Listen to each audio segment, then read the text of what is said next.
bienvenue au 24e épisode de Top Speed. Moi c'est Émile et voici ma co-animatrice Virginie. Bonjour tout le monde, je vous invite à aller nous suivre sur nos réseaux sociaux, que ce soit Instagram ou Facebook, puis d'aller écouter nos précédents épisodes sur Spotify, Apple Podcasts, Balado Québec, puis YouTube. Donc cette semaine, on faisait un épisode qui faisait un retour sur la saison 2021 avec un invité qui est Olivier Larue. Olivier Larue est chroniqueur de Formule 1 à RDS. Donc on a enregistré cet épisode-là pour vous. Bon podcast! Donc, bonjour tout le monde, bienvenue au 24e épisode de Top Speed. Fait que moi, c'est Émile, voici Virginie. Allô tout le monde! Ma co-animatrice et Olivier Larue, donc Olivier qui est chroniqueur F1 à RDS. Donc, bonjour Olivier. Salut, merci beaucoup de l'invitation, ça me fait plaisir d'être avec vous aujourd'hui. Ben, parfait, ça nous fait bien plaisir de t'avoir aussi. Olivier, que vous pouvez suivre entre autres sur Twitter, donc Facebook, Twitter. Entre autres, c'est sur Twitter que tu es très actif là, sur la F1, puis tes chroniques qu'on peut lire sur le site de rds.ca, entre autres. Donc, on fait une espèce d'épisode de recap de la saison 2021 qui était vraiment extraordinaire pour la Formule 1. C'est la dernière année aussi de cette monoplace-là qui était celle qu'on connaît avec le visuel qu'on connaît qui va changer complètement l'an prochain. Fait que ça vient boucler un peu tout ça. Puis on a eu un championnat du monde intéressant. On voulait avoir un peu tes impressions, Olivier, sur ce qui s'est passé. Donc, victoire de Max Verstappen un peu dans la controverse contre Lewis Hamilton. Fait qu'en gros, un peu, qu'est-ce qui, en ce moment, à l'heure actuelle, il se passe? Il y a des protèges qui ont été levés. Mercedes veut aller un peu plus loin là-dedans pour essayer d'éclaircir les règles un peu. Oui, exact. Donc, hier, après la course, Mercedes a déposé 2 protèges au commissaire. Le premier, ça concernait un dépassement de Verstappen sous la voiture de sécurité. Ça a été rejeté quand même assez rapidement. Ça me semblait un peu désespéré là, comme tentative pour changer le résultat de l'épreuve. Dans le fond, ce que Mercedes alléguait, c'est que Verstappen, là, quand la voiture de sécurité est retournée au puits, Verstappen s'est mis un peu à côté. Là. Je ne sais pas si vous vous souvenez d'Hamilton juste avant la relance. Bon, à ce moment-là, semble-t-il que Verstappen aurait dépassé par quelques centimètres pendant 1 seconde Hamilton. Donc, il aurait mis son museau un peu devant. Ouais, donc, quand il était côte à côte là, dans le virage. Exact. Donc, Mercedes disait qu'il l'a dépassé sous la voiture de sécurité. Les commissaires ont dit c'est vrai, il a effectivement été devant pendant 1 seconde ou quelque chose du genre. Mais écoute, il a rapidement rendu sa place. Donc, ça a été un dossier réglé assez rapidement. Le deuxième protège, et là, c'est peut-être là où on tient un peu plus quelque chose chez Mercedes, c'est concernant la procédure de la voiture de sécurité. Donc, on a vu beaucoup de confusion là, par rapport à ça, notamment avec Michael Massey qui a revu sa décision, qui a d'abord indiqué que les retardataires ne pourraient pas dépasser la voiture de sécurité comme c'est le cas normalement. Finalement, il s'est ravisé, mais ce n'est pas tous les retardataires qui sont passés. Il y en a eu seulement 5. Donc, les 5 qui étaient entre Hamilton et Verstappen. Clairement, Massey n'était pas mal intentionné. Là. Je pense que le directeur de course voulait simplement avoir 1 tour ou 2 à la fin de la course et pas finir le championnat du monde sous une voiture de sécurité. Ça aurait été tellement décevant. Ouais. Je pense qu'il y avait de bonnes intentions. Il a essayé un peu d'accélérer le processus. Mais maintenant, chez Mercedes, on indique que ça ne respecte peut-être pas la procédure qui est indiquée dans la réglementation sportive de la Formule 1. Donc, c'est un peu ça. Là. Présentement, les commissaires ont rejeté le deuxième protège aussi de Mercedes. Là, maintenant, on peut aller en appel. Donc, Mercedes a déjà fait savoir son intention d'aller en appel. Donc, elle doit le dire rapidement. Pour ensuite préparer son dossier, on a quelques jours, je crois que c'est 96 heures là, finalement, pour finalement décider d'aller en appel officiellement. Donc, on va savoir au cours des prochains jours si Mercedes continue d'aller de l'avant ou si finalement on décide de laisser tomber le dossier. Parce que c'est ça, c'est un peu plate que ça soit dans la controverse que ça se termine parce qu'on va peut-être voir un peu des décisions plus tard, mais est-ce que ça pourrait mettre le titre de Verstappen carrément en péril ou ça va être d'autres considérations ou ça va être… Ça, j'en ai sincèrement aucune idée. Ça va être à voir, mais je crois que oui, ça pourrait mettre en jeu le titre de Verstappen. Je serais surpris que ça change. Mais est-ce que c'est possible? Je pense que oui, c'est possible. Je serais étonné, mais je crois que c'est ce que Mercedes va tenter de faire. Oui.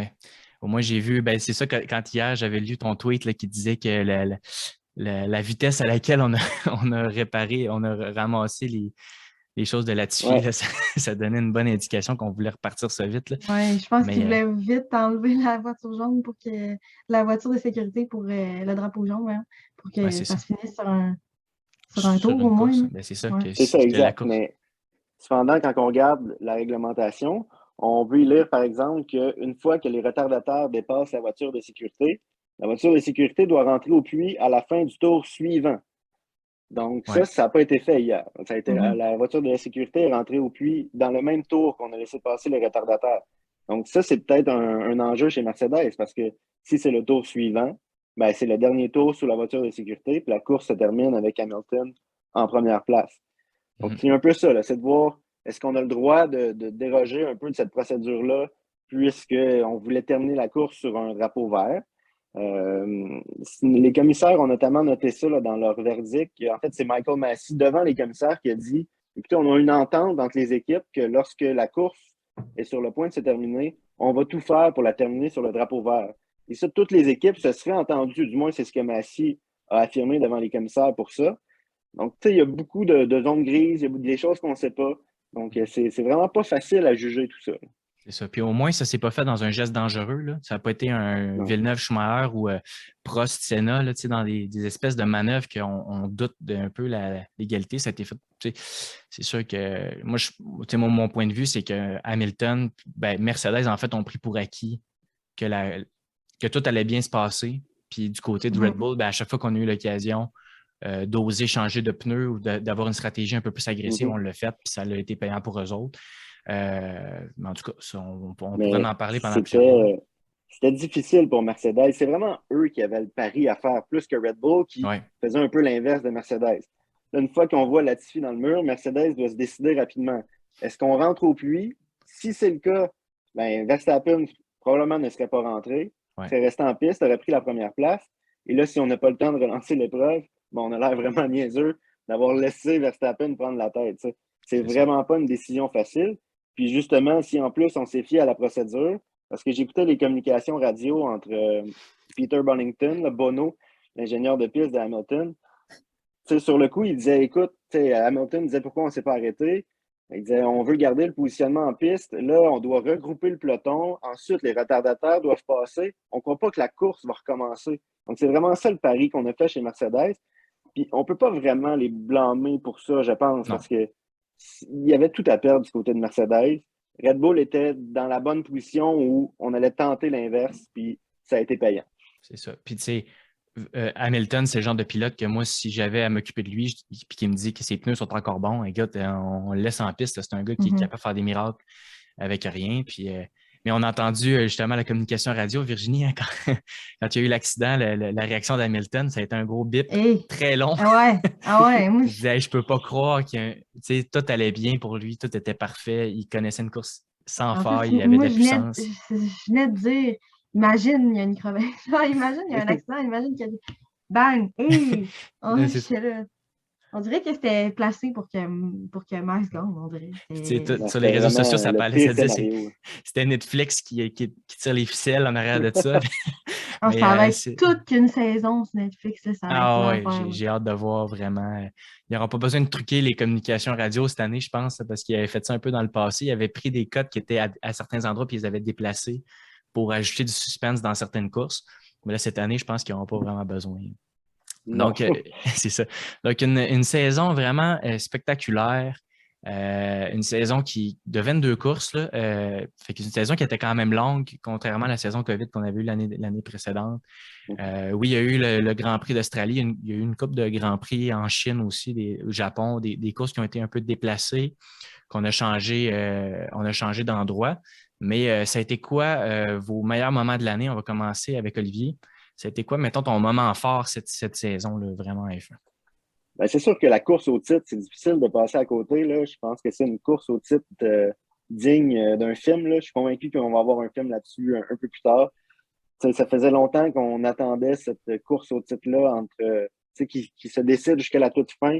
On l'avait vu en 2016 entre Rosberg et Hamilton, mais c'était la même équipe aussi, donc deux équipes différentes. C'est le fun à suivre. Donc, c'est un peu évident que la course au titre, c'est un des moments forts de l'année. Mais sinon, un autre que j'ai noté, c'est la victoire de Daniel Ricciardo en Italie. Je pense que Daniel Ricciardo a eu un début de saison difficile. On voit que dans son cas, c'est parfois un peu compliqué de s'adapter à une nouvelle voiture. Tu sais, quand il est arrivé chez Renault, ça a pris presque une saison avant vraiment de se sentir à l'aise. Puis lors de sa deuxième année, il a été très bon. On voit un peu la même chose cette année dans le cas de Ricciardo. Un début de saison un peu compliqué. Norris était quand même bien devant lui. Et là arrive Italie où tout fonctionne, signe la position de tête, va chercher la victoire. En plus, dans un doublé McLaren, on sait à quel point ça a été compliqué pour McLaren depuis presque 10 ans 2012, avec le passage. la dernière victoire, c'était 2012, je pense. Là. Ouais, c'est ça, quelque chose du genre depuis l'arrivée de Honda. Enfin, de pouvoir retrouver la victoire. En plus, un doublé, c'est la première équipe cette saison à signer un doublé. En Italie, on sait comment les partisans sont passionnés aussi. Oui, pour Ferrari, mais quand même, il y avait une ambiance assez survoltée là-bas aussi. Fait que ça a vraiment été un beau moment. Je pense que la plupart des partisans de Formule 1 aiment Daniel Ricciardo. Là, on aime son sourire, on aime sa bonne humeur, on aime son style décontracté.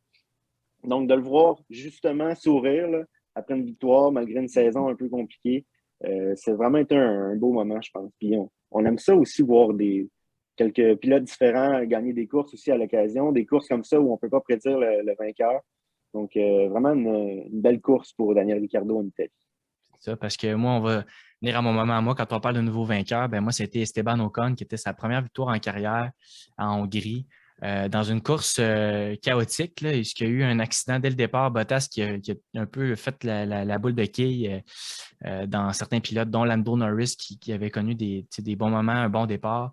J'ai aimé voir Ocon qui réussit à terminer cette course-là vainqueur avec son coéquipier qui est Fernando Alonso qui l'a épaulé tout le long de la course, a essayé de tenir beaucoup de personnes derrière lui, puis de jouer un peu le stopper, un peu comme Perez a fait avec Hamilton. Là, si on veut parler de quelque chose du travail d'équipe là, en fin de semaine, Perez qui était sensationnel contre Hamilton, qui a réussi à faire sauver 8 secondes.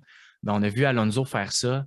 Puis Virginie puis moi, depuis le début de l'année, on a souvent eu le discours des vieux pilotes qui étaient encore en F1, puis qu'est-ce qu'il y avait à apporter, puis des fois, qui volent la place de des jeunes. On voit celui qui a gagné en F2 en fin de semaine, le championnat du monde qui n'aura pas de volant en F1 l'année prochaine. Puis tu te dis, ben, tu sais, Alonso, il aurait pu céder sa place à un jeune comme ça qui est en pleine ascension. Mais de ce côté-là, j'aime vraiment le principe qu'il y ait des vétérans qui ont quelque chose à apporter à des jeunes. Puis je pense qu'Ocon... Qui joue un peu le mentor. Le mentor, c'est ça, cet aspect-là. Puis j'ai vraiment aimé la situation où est-ce qu'on a vu Ocon réussir à gagner avec l'aide d'un vétéran. Fait que ça a été mon moment. Même si des courses sous la pluie, c'est vraiment le fun, puis c'est intéressant parce que ça laisse place à beaucoup de situations excitantes. Là, puis c'est le fun que ce soit Ocon qui ait remporté sa première course en F1. Lui qui avait sauté une année en plus, il n'avait pas participé il y a 2 ans au circuit à cause qu'il s'était fait remplacer par Lance Stroll. Ocon, qui quand même était un pilote très prometteur, il était avec Mercedes, je pense. C'était un pilote de l'écurie Mercedes, jeune Mercedes, qui était très prometteur. Puis après ça, s'en va avec Renault, puis là avec Alpine. Fait que, dans une écurie française, puis c'est un gars qui fait son ascension tranquillement, pas trop vite, puis juste bien pour montrer qu'il est un pilote qui va perdurer dans le temps. Pour moi, écoute, ça va être le moment de Sergio Pérez au Mexique, un Mexicain qui gagne, qui fait un podium en fait au Mexique avec Max qui remporte à ce moment-là. Moi, sérieux, c'était là mon moment marquant. J'ai eu des frissons tout le long de la course d'entendre le monde crier, puis il est tellement comme un idole là-bas, fait que ça a vraiment été ça. Je trouve que c'était mon moment. Puis en plus, Sergio, tout le long de la saison, il a super bien performé, puis on l'a vu à la fin, c'était un peu grâce à lui que Max a remporté. Fait que moi, c'est vraiment ce podium-là pour un Mexicain au Mexique. Puis avec Max, c'était vraiment mon moment marquant. Ouais. Avec l'ambiance qu'il y avait là-bas, là, surtout. Ouais, l'ambiance était fou, puis non. C'est ça, c'est une place pour lui. Pour finir sur un podium là-bas, c'était vraiment intéressant. Notre pilote de l'année, cette année, justement, on a 20 pilotes, puis les pilotes, on apprend. Ce qui est le fun avec la Formule 1, puis quand je parle à quelqu'un qui n'aime pas la F1 ou qui ne connaisse pas vraiment ça, je leur dis, c'est vraiment, tu vois ça comme une équipe de hockey, il y a 23 joueurs, puis en F1, il y a 20 pilotes. Ça devient comme une espèce d'équipe complète où est-ce on finit par sentir qu'on est proche d'eux autres parce que c'est tout le temps les mêmes, tout le temps, on a comme on sent qu'il y a de plus en plus une proximité avec eux autres. Ils sont beaucoup en entrevue, très médiatisés, avec la série sur Netflix aussi qui les humanise un peu, puis on les rend très proches du public. Donc, on finit par vraiment voir dans leur quotidien un peu qu'est-ce qui se passe. Mais cette année, on finit par les prendre un peu à cœur. Cette année, donc, on va parler un peu de nos pilotes de l'année. On va commencer avec Virginie pour aller dans ce sens-là vers ton pilote cette année que tu trouves qu'il a performé puis que je pense qu'il a connu toute une saison. Oui, moi, mon pilote, on peut comme pas passer à côté de lui. Ça, c'est Max Verstappen. Je trouve que c'était son année. Je prenais pour lui, moi, à la dernière course. C'était évident. J'adore Lewis, mais je trouve que c'était vraiment c'était son année. Il la méritait. Toute l'année, il s'est battu pour son titre. Puis se battre contre un champion du monde à multiples reprises, puis au final, gagner, rester comme dans ses calme dans tout ce qui se passait tout au long de la saison.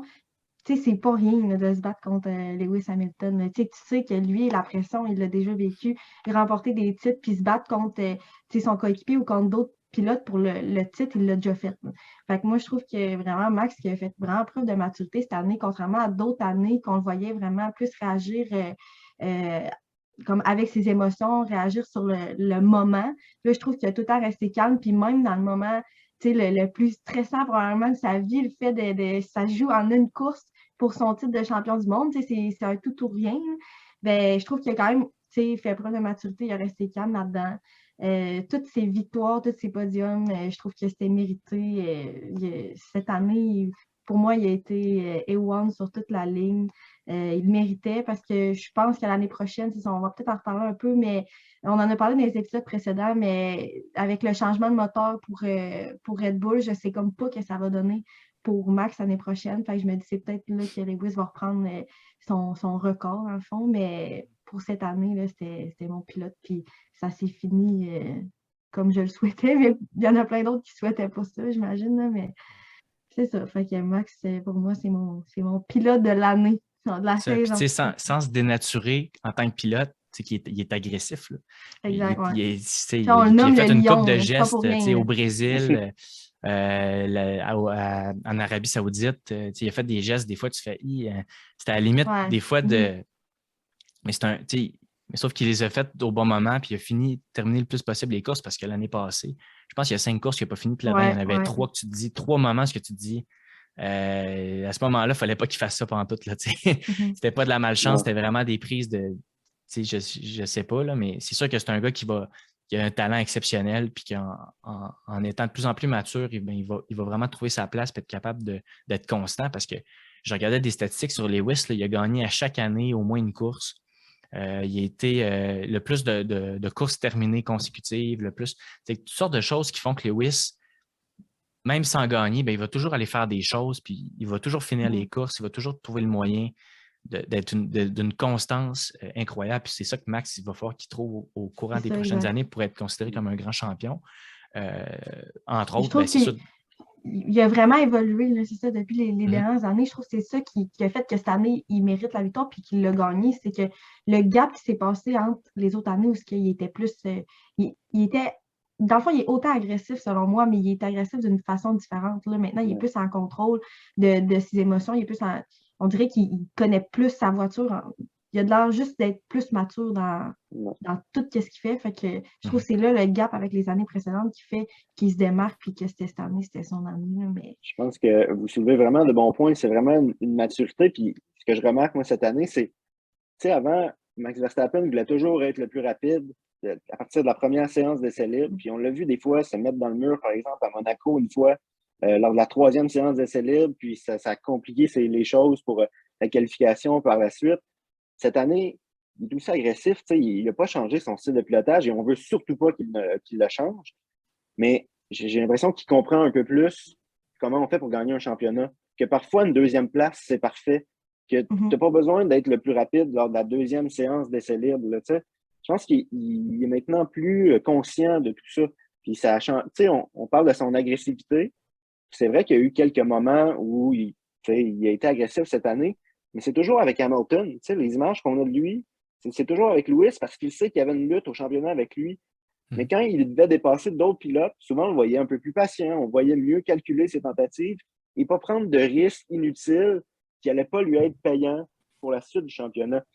Fait que c'est vraiment ça que j'ai vu, moi, de Verstappen cette année. Quelqu'un qui a arrêté de dire qu'il faut toujours que je pousse à fond, toujours que je sois à la limite, mais quelqu'un qui a compris qu'il y a ces 22 courses, il y a un portrait global à penser. Parfois, Lewis va en gagner. Prenons la deuxième place, prenons les points, puis allons se battre lors de la prochaine course.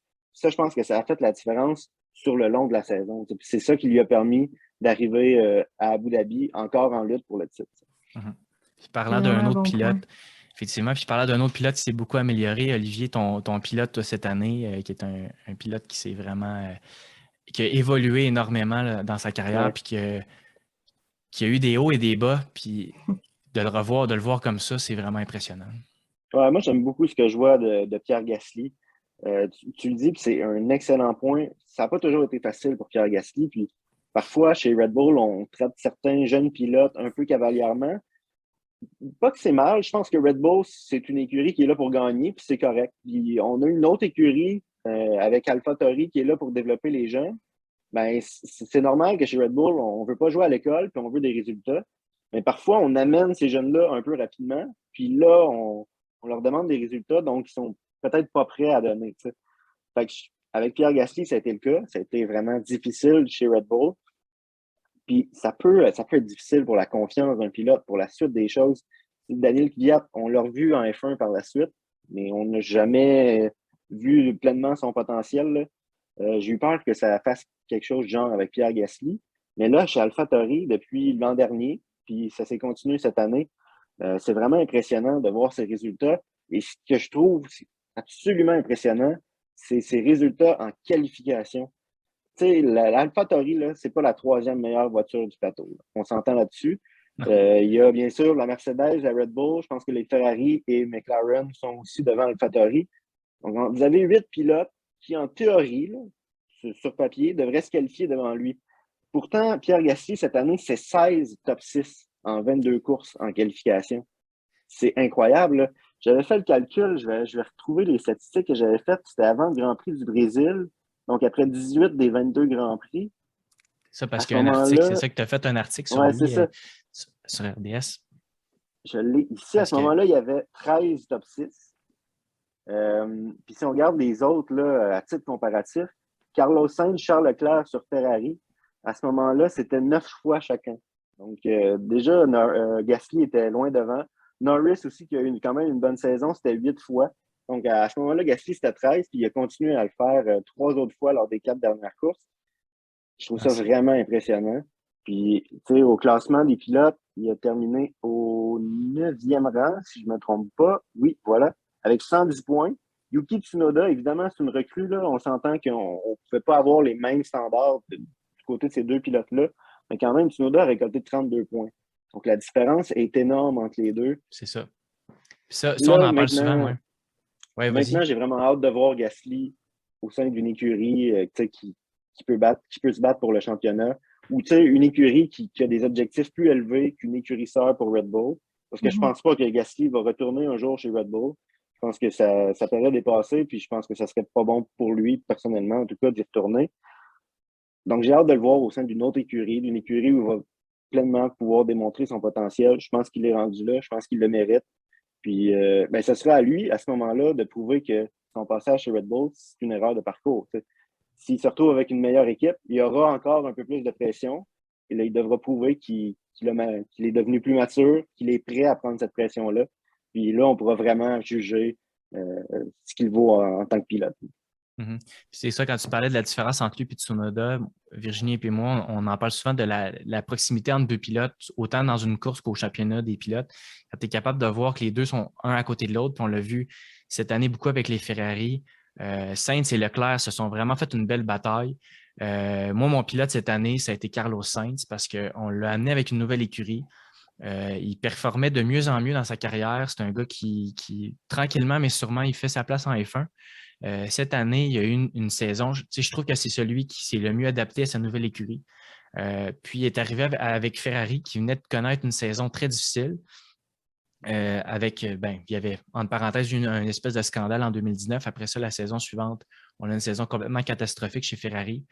Là, on a un jeune pilote qui est Charles Leclerc qui était là depuis 2019, qu'on veut mettre de l'avant, qu'on lui donne le titre, entre parenthèses, de premier pilote. Puis on va chercher un gars pour l'épauler qui est Carlos Sainz, qui est aussi un jeune pilote qui est rempli de talent. Puis qui arrive avec Ferrari avec vraiment il y a eu une constance cette année, toujours toujours dans les points, généralement dans les points, toujours soit très proche de son coéquipier, toujours dans le mix. C'est un gars qui a connu des beaux moments cette année. Je trouve qu'il était justement constant. Il a fait quelques podiums. Je pense qu'il y en a 3 ou 4 cette année. 3 podiums ou 4. 4, oui. Oui, 4 podiums cette année. Souvent, ça a été des podiums aussi. Il y en a un ou deux là, que c'était des podiums qui étaient donnés par défaut un peu plus tard à cause de des pénalités, qui n'a pas pu profiter pleinement. Mais c'est un gars vraiment qui a eu une saison, je trouve, vraiment impressionnante. Puis c'est un gars qui passe souvent sur le radar. On va parler de Lando Norris, on va parler de Charles Leclerc, justement Pierre Gasly. Mais Carlos Sainz, c'est un gars qui fait sa place d'année en année dans la Formule 1. Qui montre que c'est un pilote qui était avec Charles Leclerc avec la même voiture. Puis Charles Leclerc qui est présenté comme un des meilleurs pilotes sur le circuit. Mais il a quand même terminé devant lui. C'est sûr que Leclerc a eu beaucoup d'accidents cette année. Là. C'était un des pilotes qui a eu le plus de périodes d'accidents. Je pense que j'ai vu une statistique qu'il y en avait plus que Mazepin, là, des incidents cette année. Fait que, mais du côté de justement Ferrari, je suis content de l'ascension qu'ils ont eue. Puis un de mes souhaits en début de saison, c'était que Ferrari soit vraiment dans le mix. Puis le Ferrari qui vont chercher leur 3e place. Puis comme tu as déjà dit, là, Sainz, c'est le pilote qui a le plus de points sans avoir fait de victoire. Oui, c'est ça. Et ça, c'est fou, là. Dans le sens que c'est un excellent pilote qui n'a juste pas eu sa victoire encore. C'est ça, on l'attend.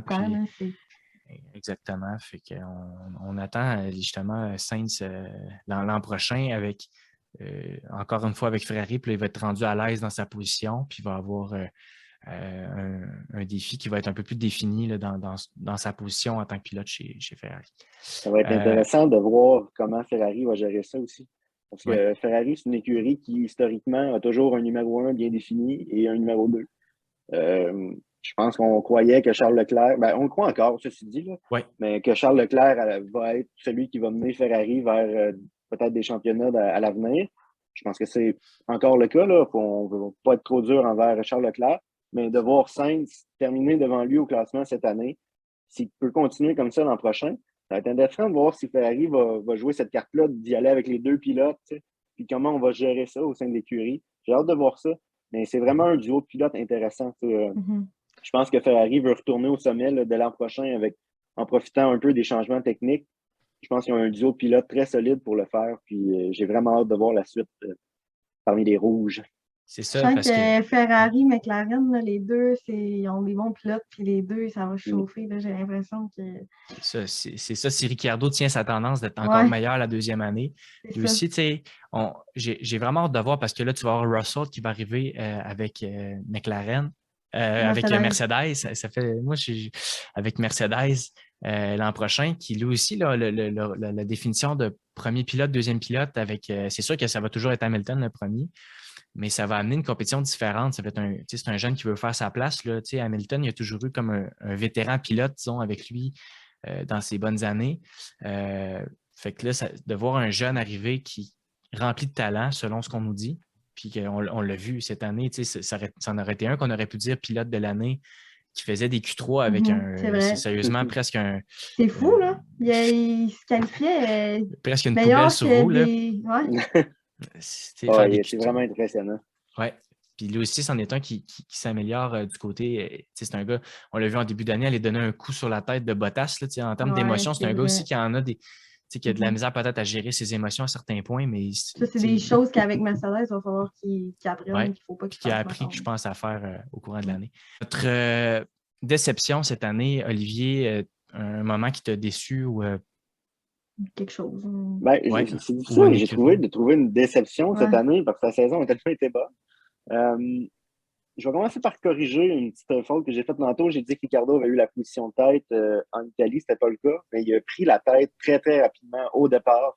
C'est ça qui m'a mélangé un peu, mais il partait en première ligne aux côtés de Verstappen. Donc voilà, c'est corrigé. Mais une déception, je pense que Lando Norris en Russie, là, il avait signé la position de tête, il avait mené un bon bout de la course, puis j'ai l'impression qu'on l'attendait aussi, cette victoire de Norris. Il avait été vraiment très bon en début de saison. Puis on pensait que c'était son moment, ça semblait être sa course, et là, la pluie en fin de course qui vient tout gâcher pour Lando et pour McLaren. Ça, j'ai été déçu, je ne m'en cacherai pas.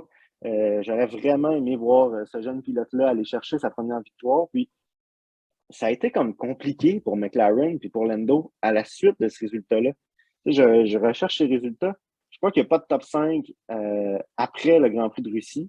Non, c'est ça, ça a été. Alors qu'il en a fait quand même plusieurs en début de saison. Chute libre après, là. Ça a comme jeté un petit. Ça allait pourtant si bien parce que c'était l'enchaînement Italie-Russie là, pour McLaren. Donc ça allait tellement bien. On venait de faire un doublé. Là, on a une position de tête. On a un jeune pilote qui se bat pour la victoire. Se met à mouiller. Puis là, c'est comme si ça a fait déraper un peu la saison. Non, c'est ça. Il a quand même terminé dans les points chaque course jusqu'à la fin de la saison. Mais à la limite. Mais, on dirait que ça l'a comme. 3/10e place, etc. Ouais. On dirait que ça l'a comme ramassé, puis après, la motivation. Ben, pas la motivation, mais on dirait que le feu qu'il y avait au début, ça l'a. à comprendre cette fin de saison chez McLaren qui a été un peu décevante. Il a eu une bonne qualification à Abu Dhabi, là, Norris, mais bon, il y a eu une crevaison lente pendant la course qui a terminé 7e. Donc, au Brésil aussi, il y avait eu un bon départ, puis il s'est fait accrocher par Sainz, je pense. Là. Il était parti vraiment le long de la ligne à droite. Là, il s'en venait pour aller voler. Ouais, exact. Il y a eu. J'ai l'impression que quand on parlait de maturité. Tout ça, mais c'est une saison qui allait si bien. Ferrari et McLaren étaient nez à nez. On croyait que cette course-là allait être hyper excitante pour le 3e rang. Finalement, je regarde les chiffres. Là. Ferrari a terminé évidemment loin devant McLaren grâce à la poussée en fin de saison. 323 points et demi pour Ferrari contre 275 pour McLaren. Mm-hmm. On pouvait s'attendre à une lutte plus serrée parce que pendant les 3 premiers quarts de la saison, c'était le cas. Donc, j'irais avec ça de mon côté. Mais c'est sûr que c'est la constance des pilotes chez Ferrari versus McLaren que ça a été.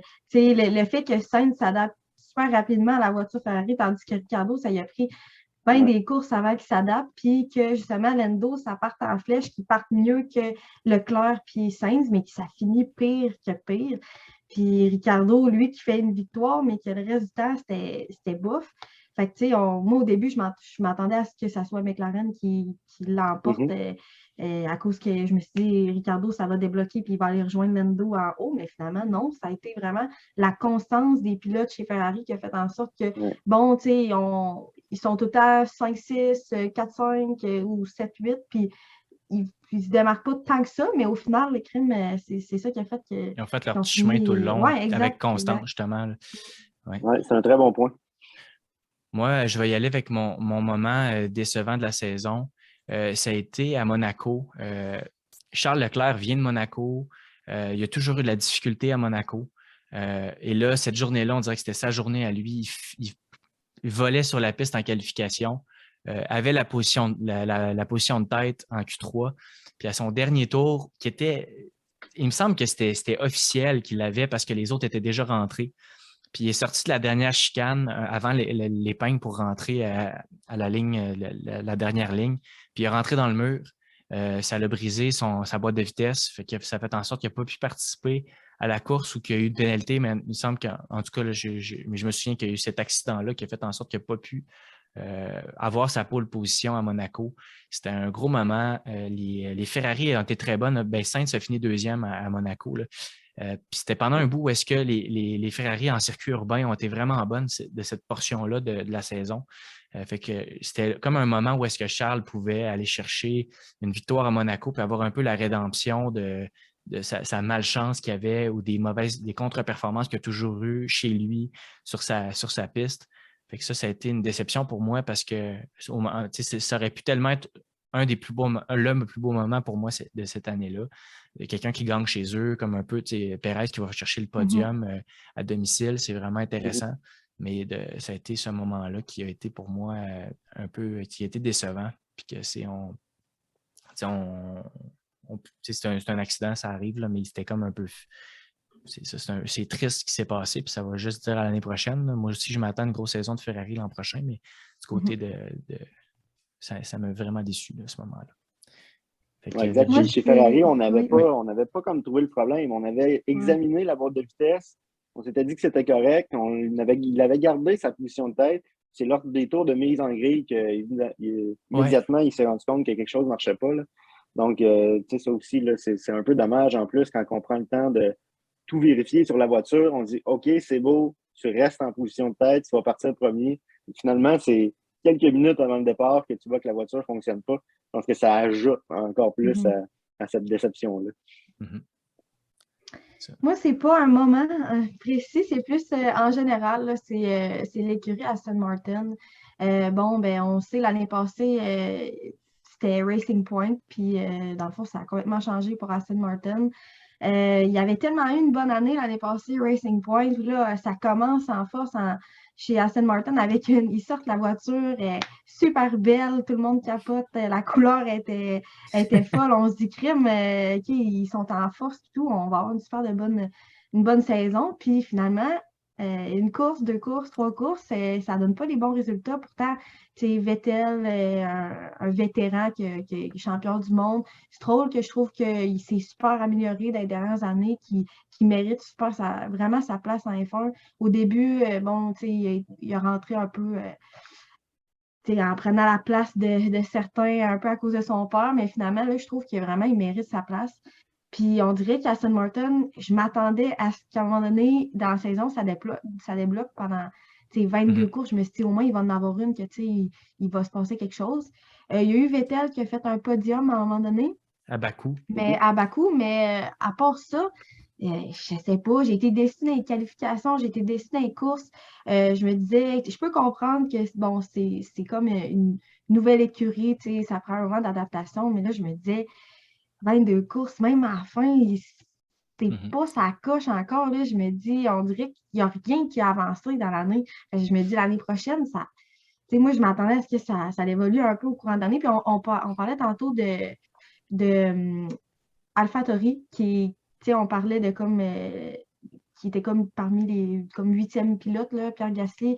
Mais techniquement, normalement, Aston Martin devrait quasiment être en avant d'eux autres. Puis là, cette année, je sais pas, ça n'a pas été une bonne année pour eux, mais c'est une année d'adaptation. Puis j'espère juste qu'à l'année prochaine, ils pourront être plus compétitifs. Puis que voir Vettel peut-être regagner une course, pas que ça fasse comme un peu Raikkonen ou les vétérans qui sont là, mais j'aimerais ça le voir aller chercher des victoires. Puis Stroll aussi mérite sa victoire, mais là, cette année, c'était même pas proche. C'est ça, il y a eu des bons flashs de Stroll l'année passée, des bons oui. moments. Il y a eu des bouts malchanceux. Il a pris la pole l'année passée. Oui, en Turquie. Ouais. En plus, sous de la pluie, fait que ça prend. C'est pas juste une voiture et un père qui a de l'argent pour faire ça. Ça prend du talent pour aller chercher une pole position sous la pluie. Mais maintenant, il a ce talent-là, mais là, on dirait que la voiture, elle ne suivait pas, ou je ne sais pas, c'est peut-être les pilotes qui leur façon de piloter n'était pas adéquate adaptée, c'est ça, adéquate avec la voiture qu'ils ont sortie cette année. Fait que je me dis, bon, peut-être que c'est ça, peut-être que l'année prochaine, ça va débloquer. Mais là, je vois que Ferrari, McLaren, ça grimpe des points, ça grimpe. Puis là, je me dis, Aston Martin, ils ne suivent pas partout. Eux autres, ça descend. Fait que là, je sais pas, j'aimerais ça les voir faire plus de podiums, faire plus de points en général. Là. Fait que, ils ont eu beaucoup de difficultés à s'adapter à quelques changements de réglementation qu'il y a eu cette année, notamment envers le fond plat. Mais oui, ça a été difficile. Il y a eu en Hongrie aussi Vettel qui était monté sur le podium et qui avait été disqualifié en raison de manque d'essence, si je me souviens bien. Donc, il aurait pu avoir 2 podiums, mais bon, dans les faits, c'est qu'un seul podium là, à Bakou. Dans le cas de Lance Stroll, souvent, on le voit pendant une course être capable de tirer son épingle du jeu, de profiter de la pluie, profiter des circonstances un peu folles d'un Grand Prix pour aller chercher un podium, pour aller chercher un excellent résultat. Cette année, on n'a pas vu ça. Pourtant, il y a eu de l'appui quand même régulièrement cette année. On n'aurait pas pu penser qu'il aurait profité d'une de ces courses-là pour vraiment se démarquer. Ça n'a pas vraiment été le cas. Bon, je pense que c'est une bonne année d'apprentissage aussi d'être avec un champion du monde comme Vettel. Moi aussi, j'ai hâte de voir ce qui s'en vient chez Aston Martin parce que clairement, on s'attendait à mieux. D'aller chercher un grand nom comme ça du sport automobile comme Aston Martin qui disait de commencer l'année en dévoilant la voiture. Je me souviens, il y avait Tom Brady puis James Bond qui était là au dévoilement. On voulait vraiment se placer, se positionner parmi les top teams de la Formule 1. Ça ne sera pas avec cette saison qu'on va y parvenir. J'ai hâte de voir la suite. C'est une équipe qui a beaucoup d'ambition. Lawrence Stroll ne va pas se contenter de résultats comme ça. Donc, j'ai hâte de voir parce qu'en effet, c'est pas vraiment ce à quoi on s'attendait. Non, c'est ça. Il y a peut-être des petites affaires qu'on n'est pas au courant non plus qui n'ont pas diffusé, puis peut-être dans la série Netflix, on va en entendre parler, mais en tout cas, pour le moment, il y a peut-être plein de raisons qui ont fait en sorte qu'ils n'ont pas été autant performants qu'on l'espérait cette année. Mais j'ai hâte de voir l'année prochaine, vraiment. Oui, effectivement. Parce que c'est ça, Racing Point avait tellement fait une belle ascension, puis après ça, on redescend là-dessus. Puis du côté de Stroll et Vettel, par contre, cette année, les points positifs qu'ils ont, puis c'est sûr que quand tu es en fond de grille, ça peut arriver souvent, mais ils ont été dans les quatre pilotes qui ont fait le plus de dépassements. Vettel premier, Stroll quatrième, fait que c'est des gars. Tu sais, Stroll, il a vraiment il est bon au départ, début de course, il va souvent aller chercher 2-3 positions dans des situations de même, puis après ça, plus la course avance, ben, il va pas être capable de rester où est-ce qu'il était. En qualification aussi, il y a de la misère à aller chercher Q3. Mais c'est un gars qui va faire beaucoup de dépassements. Fait qu'on a vu encore cette année qu'il se rapprochait des vétérans qui étaient en avant. Mais cette année, j'ai amende honorable aux 3 vétérans, là, Alonso, Raikkonen puis Vettel, qui sont allés c'est eux autres qui ont fait le plus de dépassements.